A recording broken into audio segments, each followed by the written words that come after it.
The biggest problem for small businesses is getting recognized outside one's own city. This is especially hard for companies who have had success where they are and are now wanting to jump into bigger markets or just different markets. One of my clients is a medical weight loss center and located in a pretty large city. They've had great success, they have good reviews, but their domain and all of their reviews and so on are tied to this one location. Fine, they've been killing it for years. However, now they aspire to branch out into different cities, and not only different cities, but also different states. The physician in charge had to go through a number of other procedures in order to get licensed in these other states to do telemedicine and things like that to offer distance medical care. However, these other areas are also huge geographical districts, each with their own nuances, ways of talking about things, customs, habits, and so forth. So, how did I tackle this? How did I get this doctor to rank in these other areas when it's tied to a local business with a GMB profile? Now, I've been doing SEO for a long time, almost 15 years now, I think, and I've seen it all, I think. But this is a particularly difficult problem, and maybe it's one that you or one of your clients is having, and I'll tell you how I solved it.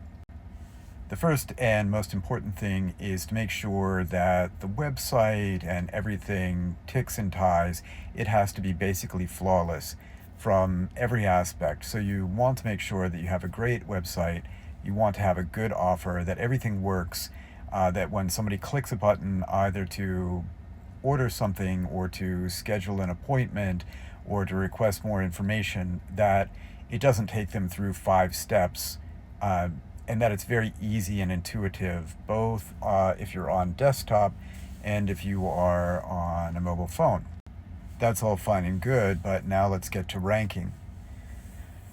There are a few different ways that SEOs do this, and one of the ways, which I really don't like, but I understand why they do it, is to rent out virtual locations with like Regis and other companies that will give you like a virtual address and a mailbox in that city. Now that works, but I've also seen it backfire on people because once your competition realizes that's what you're doing, then it's very easy for them to tell Google, hey, they are renting a fake address, they are not really located here in the city, and so on and so forth, and those usually get penalized. What I opted to do was to build out pages for the states, the individual states, and the individual cities in great detail. I'm talking about, upwards of 3,000 words per page, using local landmarks and so on. And these have been in the business for a decent amount of time. Companies have been doing this even throughout their own city if they're just trying to hit a particular suburb and, get into search results there. But the difference is when you are doing things for your local region, your own city, Google will still refer you back usually to the Google My Business page and your ranking in the map pack and so on. Not so when you're trying to cut across borders. So to make a long story short, what I would do is build really, really solid state-based pages and then very solid city pages as well that are hyper-targeted on the particular service and keyword, that have testimonials, that have all the bells and whistles from whatever the client offers. You can have video, custom forms to fill out. It should look as if that site, let's say we're talking about Fresno, right? And the client wants to rank in Fresno.